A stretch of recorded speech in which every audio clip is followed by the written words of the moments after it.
अस्सलाम वालेकुम दोस्तों, उम्मीद है आप तमाम दोस्त खैरियत से होंगे। आज मैं आप लोगों के पास एक नए वीडियो के साथ आया हूँ जिसका नाम है खजूर के दरख्त। इसको इंग्लिश में डेट ट्री भी कहते हैं। तो इसके बारे में मैं मज़ीद वक्त गवाए आप लोगों को तफसील से बयान करता हूँ। जैसा कि इसका साइंटिफिक नेम है फिनिक्स डिक्टेलिफेरा और डुप्लाइड सेल में क्रोमोसोम्स 36 है।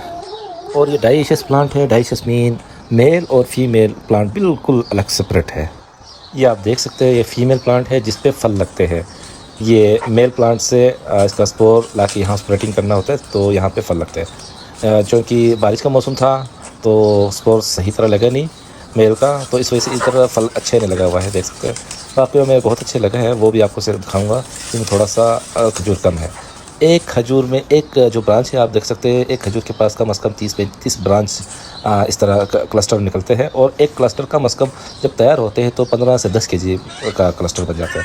तो एक खजूर से ये 15 से 20 हुआ तो 20 ही कर दे तो ये तकरीबन बन जाएंगे 150 से 200 केजी एक खजूर से, खजूर की ट्री से खजूर निकल सकते हैं। तो बहुत ज़्यादा खजूर निकलते हैं एक खजूर से।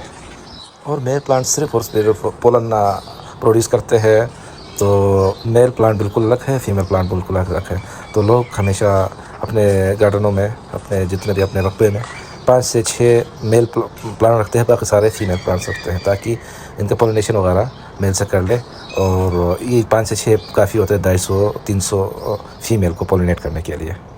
ये देखो आप देख सकते हैं 1 से 15-15 केजी है ये बड़ा। तो इसमें पोलिनेशन बहुत अच्छे टाइम पे हुआ था, बारिश भी नहीं थी तो बहुत अच्छे टाइम पे पोलिनेशन हुआ था। तो बहुत आला इसका एक गुच्छे में 15 से 20 केजी आप एक गुच्छे में मिल सकते हैं। मेल और फीमेल प्लांट विजुअली देखा जाए तो कोई डिफरेंसेस नहीं है, लेकिन अगर जब फल टाइम पे हो और पोलिनेशन टाइम पे हो तो एक प्लांट मेल प्लांट पे पोलन से निकलते हैं, दूसरे पे ओरी वगैरह सेट होते हैं तो इजीली पहचाने जाते हैं। आउट ऑफ सीज़न में इन दोनों को मतलब मेल फीमेल कौन सा है पहचान नहीं सकते हैं। मेल का पोलिनेशन बीज के थ्रू, मुख्तलिफ इंसेक्ट के थ्रू पोलिनेट करते हैं, 100 मीटर तक पोलिनेट करते हैं। लेकिन नेचुरल पोलिनेशन करने में थोड़ा सा इसमें बेरीज कम लगते हैं, थोड़ा कम होता है, फल कम लगता है। तो इसको पोलन्स मेल से सेपरेट करके ले आते हैं और आर्टिफिशियली पोलिनेट करते हैं। बाई विंड और बाई इंसेक्ट पोलिनेट कर लेते हैं, लेकिन उससे कुछ फ्रूट पे लगते हैं, कुछ पे नहीं लगते, तो पोलिनेट सही तरह होते नहीं है। तो पोलिनेशन सही होने के लिए इसको चाहिए आर्टिफिशियली करते हैं, बंदे की मदद से करते हैं।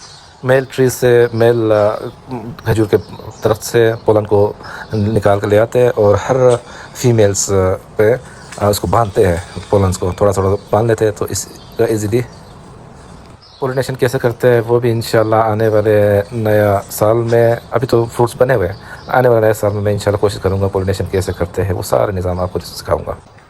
और खजूर की कल्टीवेशन के बारे में अगर हम बात करना चाहें तो ये देखें छोटे छोटे खजूर के बच्चे निकल आते हैं यंग स्टेज खजूर से। जो भी ट्री यंग स्टेज पे है उस टाइप पे उस वक्त ये खजूर के बच्चे, छोटे छोटे बच्चे निकल आते हैं। वो 1 साल 2 साल के बाद हम इसको कट करके कहीं ट्रांसप्लांट कर सकते हैं। ये प्रोपोगेशन का स्टेम प्रोपोगेशन के ज़रिए हम मदद से आगे कहीं और इसका रूट वगैरह सब कुछ निकले तो हम कहीं और ट्रांसप्लांट कर सकते हैं। दूसरी बात ये है, हम इसको सीड की मदद से ज़्यादातर करते हैं। सीड को सोइंग करते हैं और उसकी मदद से अपने प्लांट बनाते हैं। अगर आप सीड से नहीं करना चाहें तो आप स्टेम कटिंग की मदद से कर सकते हैं। जो यंग खजूर है उससे ही बेबी बच्चे, वो छोटे छोटे बच्चे आते हैं, उसको ही हम मदद से हम नया खजूर बना सकते हैं, ट्रांसप्लांट करके कहीं और लगा सकते हैं। प्लांट टू प्लांट डिस्टेंस के बारे में अगर बात करें तो कम से कम 6 मीटर होना चाहिए प्लांट टू प्लांट डिस्टेंस, ताकि इसकी लीव्स बहुत बड़े होते हैं, घने हुए होते हैं, एक दूसरे से लीफ टकराएंगे तो उसमें फल को भी ख़राब हो जाएंगे। तो कम से कम 6 मीटर ज़रूरी है एक खजूर के बाद दूसरे खजूर के डिस्टेंस। और इरीगेशन वगैरह पानी हम इसको यहाँ पर ओमान में ड्रिप इरीगेशन की मदद से भी देते हैं और इसको चैनल के थ्रू भी दे सकते हैं, क्योंकि पानी बहुत ज़रूरत होता है इनका। खजूर ट्री का एक फ़ायदा ये है कि हम इसका एज गिन सकते हैं। ये हर साल नया लीव्स देते हैं, वो कटिंग करके नए बन जाते हैं। तो ये जो कट किया हुआ वही सारा लीफ गिरा तो एक साल का लीव्स नया सेल है। तो इसी के मदद से हम इसका एज फाइंड आउट कर सकते हैं। ये देख सकते हैं, मैं इसको ज़रा गिनती कर रहा हूँ। देखिए 1 2 3 4 5 6 7 8 9 10 11 12 13 14 15, ये 15 से 20 साल का है। इससे पहचाना जाता है कि इसका साल कितने हैं। जितना कट होते हैं उतना एक साल के हर साल न्यू लीव्स निकलते हैं। जितना पुराना हो उतना ही इसका हाइट बहुत हाइटेड होता है। जितना हाइट कम है इसका मतलब है ये नया है, नया पौधा है। कम से कम 10 साल हो तभी कम से कम अच्छा खासा, जो पहले मैंने आपको दिखाया था वो कम से कम 10 साल 8-10 साल का है। तो ये तो 15-20 साल का है। जितने भी बड़ा हो उतना इसका हाइट ज़्यादा होता है। जितना एज ज़्यादा होता है उतना ही हाइट होता है उनका। और अगर हम सॉइल के बारे में बात करें तो ये सैंडी लोमी सॉइल हो तो बहुत बेस्ट है, जो सहरा में बहुत अच्छे से मुझे लग जाता है। और इसका इतना उपजाऊ नीचे लग जाता है कि वो नीचे समंदर से भी पानी खींचने की इतनी ताकत रखता है। इतना अगर पानी ना मिले तो मतलब वो पानी, वो ग्रोथ इतना प्रोडक्शन नहीं देगा पानी ना दे तो, लेकिन वो इतना सर्वाइवलिटी के लिए नीचे से पानी खींच भी सकते हैं। तो इसका जड़ सिस्टम बहुत नीचे तक जाता है। तो सैंडी लोम हो तो बहुत अच्छा है, इसके लिए ग्रोथ अच्छा मिलेगा। कल्टीवेशन का टाइम अगर देखा जाए तो ये अक्टूबर के बाद लगाए तो इसको अच्छा रहता है, क्योंकि बाकी गर्मी में ये लगाए तो थोड़ा सूखने के चांसेस ज़्यादा होते हैं। तो सितंबर के बाद इसको ट्रांसप्लांट करें।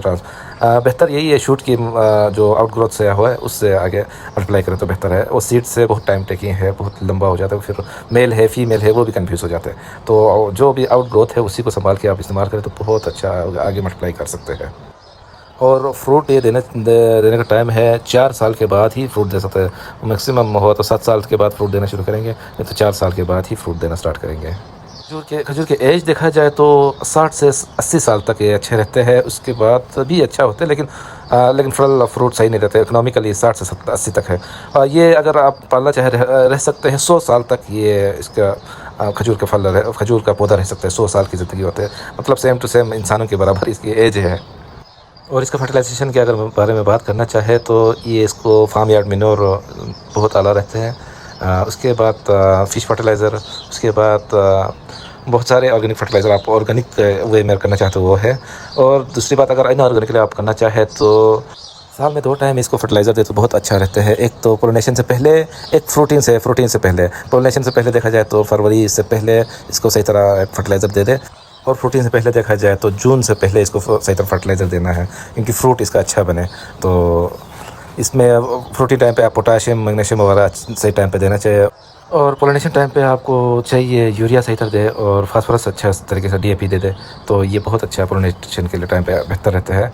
और ज़मीन को देख के भी देखना चाहिए। आपकी ज़मीन में नमकियात ज़्यादा है तो बोरान जिंक डिफिशिएंसी को भी देख के जिंक वगैरह ऐड करना पड़ता है। चाहे आप फोलियर करें तो स्प्रे करें तो भी बहुत अच्छा रहता है। बोरेक्स वगैरह स्प्रे करें तो जिंक सल्फेट वगैरह करें तो बहुत आला रहता है। जी हाँ दोस्तों, ये हो गया इसकी सारे कल्टीवेशन के बारे में बातें। अब मैं इसकी केमिस्ट्री के बारे में थोड़ा सा बातें करना चाहता हूँ। ड्राई डेट जो फल में फ्रूट में बहुत अच्छा कार्बोहाइड्रेट होता है, 70 to 75% कार्बोहाइड्रेट होते हैं मेनली, जैसा कि ग्लूकोज फ्रुक्टोज वगैरह कार्बोहाइड्रेट के अक़साम ये पाए जाते हैं फ्रूट्स में।